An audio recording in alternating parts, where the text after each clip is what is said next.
Graça e paz a todos, queridos irmãos. Aqui é o pastor Paulo Henrique, estou falando aqui de Portugal. Eu, juntamente com a minha família, estamos envolvidos na obra missionária há cerca de 20 anos e tivemos o prazer de servir ao Senhor por vários anos na Índia, na Itália e atualmente estamos servindo ao Senhor em Portugal. Eu costumo dizer que missões é o mais ousado projeto de vida, mas também o mais recompensador. A recompensa não é fama, não é dinheiro, nem posição, mas poder cooperar na obra de evangelização mundial e levar muitas vidas ao conhecimento de Jesus. A obra missionária apresenta muitos desafios. Max Dunham disse que Deus não nos chama para uma missão que podemos realizar dentro dos limites da nossa própria força e com os nossos próprios meios, mas unicamente com a sua ajuda divina. Desse modo, somos mantidos de joelhos, dependentes dele.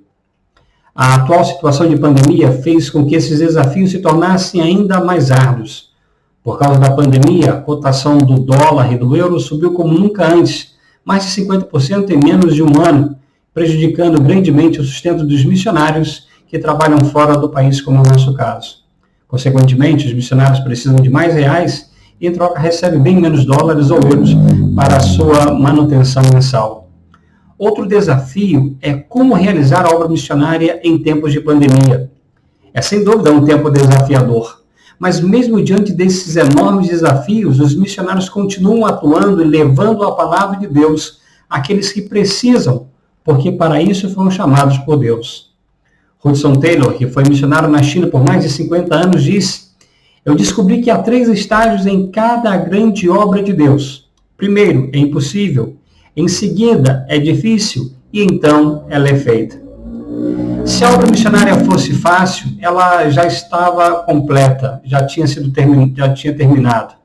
De acordo com o Evangelho de João, a missão da igreja começou com 3 coisas que se tornaram comum para todos nós nesses últimos meses: lágrimas, portas fechadas e dúvida.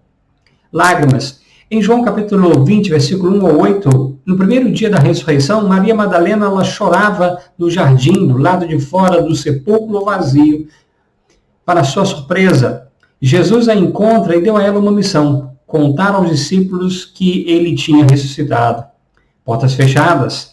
Em João, no capítulo 20, ainda do versículo 19 ao versículo 23, mostra que após a morte de Cristo na cruz, os discípulos estavam com medo, escondidos com as portas trancadas.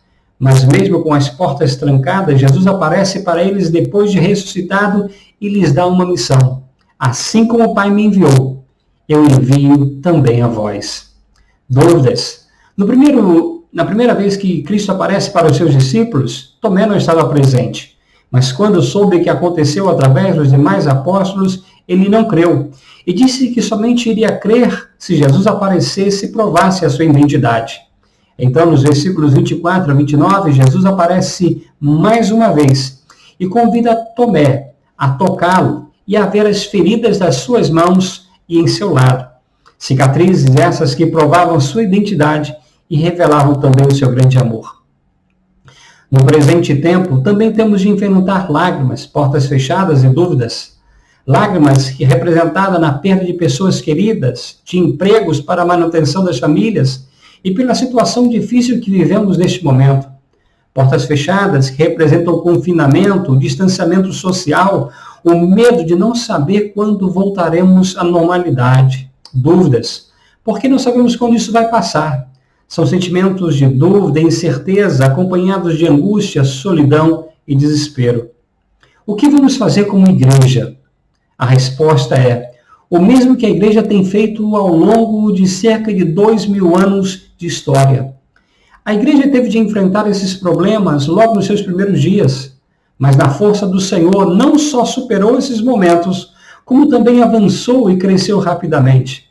Ao longo dos séculos, a igreja teve de enfrentar muitos outros momentos difíceis, seja de perseguição, seja de pandemias mortais, como a peste negra, que matou cerca de 1/3 da população da Europa naqueles dias. Com a graça do Senhor, a igreja superou cada uma dessas dificuldades e saiu ainda mais fortalecida. O que a igreja realizou nesses períodos sombrios serviu como um grande testemunho de fé, coragem e amor. O nosso tempo atual exige as mesmas atitudes. As promessas de Deus não falham, e o Senhor prometeu estar com o seu povo até a consumação dos séculos. A obra missionária deve e vai continuar, e você pode ser um instrumento para isso. Por isso, eu gostaria de convidá-lo a fazer parte do nosso projeto missionário para Portugal. Temos uma grande necessidade de irmãos, pastores e igrejas que possam nos apoiar com as suas orações e as suas contribuições. Se você conhece o nosso ministério, se você tem acompanhado, ou mesmo se você não conhece, eu gostaria de convidá-lo. Junte-se a nós nessa missão. Pois, como disse Helen Keller, ela disse, sozinhos nós podemos fazer tão poucos, juntos podemos fazer muitos. Muito. Que Deus continue abençoando grandemente a sua vida. E receba o nosso abraço, a nossa saudação aqui de Portugal. Amém.